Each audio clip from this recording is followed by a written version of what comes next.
കുടിവെള്ളമില്ലാതെ നട്ടം തിരിഞ്ഞ് നാട്ടുകാർ. കൊട്ടാരക്കര ഓടനാവട്ടം പോളച്ചിറ നേരിയട കോളനി നിവാസികളാണ് വെള്ളത്തിനായി ഇപ്പോൾ നെട്ടോട്ടം ഓടിക്കൊണ്ടിരിക്കുന്നത്. ഇനി വെള്ളം വില കൊടുത്ത് വാങ്ങാമെന്ന് കരുതിയാലോ വഴിയില്ലാത്തതുകൊണ്ട് വാഹനത്തിന് എത്താൻ കഴിയുന്നില്ല ഈ സ്ഥലത്തേക്ക്. ഇതാ ഈ റിപ്പോർട്ട് കാണൂ.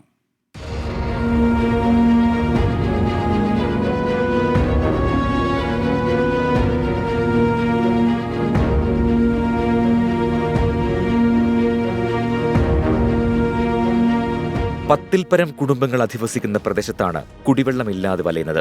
50 വർഷത്തിലേറെയായി കുടിവെള്ള പദ്ധതിക്കായി നിവേദനങ്ങൾ സമർപ്പിക്കുന്നുണ്ടെങ്കിലും യാതൊരു നടപടിയും ഉണ്ടാകുന്നില്ല. സമീപത്തെ പാറകൾ പൊട്ടിച്ച് അഗാധ ഗർത്തങ്ങൾ രൂപപ്പെട്ടതിനാൽ കിണറുകളിലെ നീരുറവ നഷ്ടപ്പെട്ടതായും പ്രദേശവാസികൾ പറയുന്നു. ഇതുകൊണ്ട് ഞങ്ങൾക്ക് വെള്ളത്തിനുള്ള സൗകര്യമില്ല. കുളിക്കാനായാലും നനയ്ക്കാനായാലും വീട്ടാവശ്യത്തിനും ഒന്നിനും വെള്ളമില്ല. ഞങ്ങൾ പഞ്ചായത്തിൽ നിന്ന് വെള്ളം വാങ്ങിച്ചാണ് ഇപ്പോൾ കഴിയുന്നത്. അതുകൊണ്ട് അതിനൊരു സൗകര്യം ഉണ്ടാക്കി തരണം.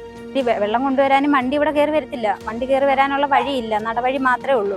പിന്നെ വെള്ളം കൊണ്ടുവന്ന് അവിടെ വണ്ടി കൊണ്ടിട്ടിട്ട് അവിടുന്ന് ഓസ് വഴിയാ വെള്ളം കൊണ്ടുവരും. അത് വെള്ളം എടുക്കുന്നവരടുത്ത് പ്രത്യേകം നമ്മൾ പറയും ഓസ് ഇച്ചിരി കൂടുതൽ വേണമെന്ന്.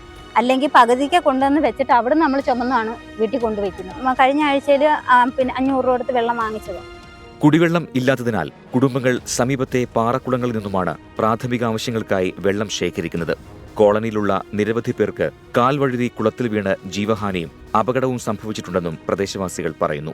1000 ലിറ്റർ കുടിവെള്ളത്തിന് 550 രൂപ മുടക്കിയാണ് കോളനിയിൽ ഓരോ കുടുംബവും കുടിവെള്ളം വാങ്ങുന്നത്. എല്ലാം കൂടെ 15 ഇറങ്ങിയിട്ടുണ്ട്.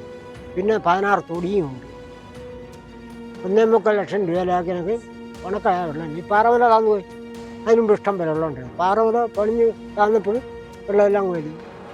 മിക്ക വീടുകളിലെയും കിണറുകളിൽ പാറയായതിനാൽ താഴ്ചയിലേക്ക് കുഴിയെടുക്കാനും സാധ്യമല്ല.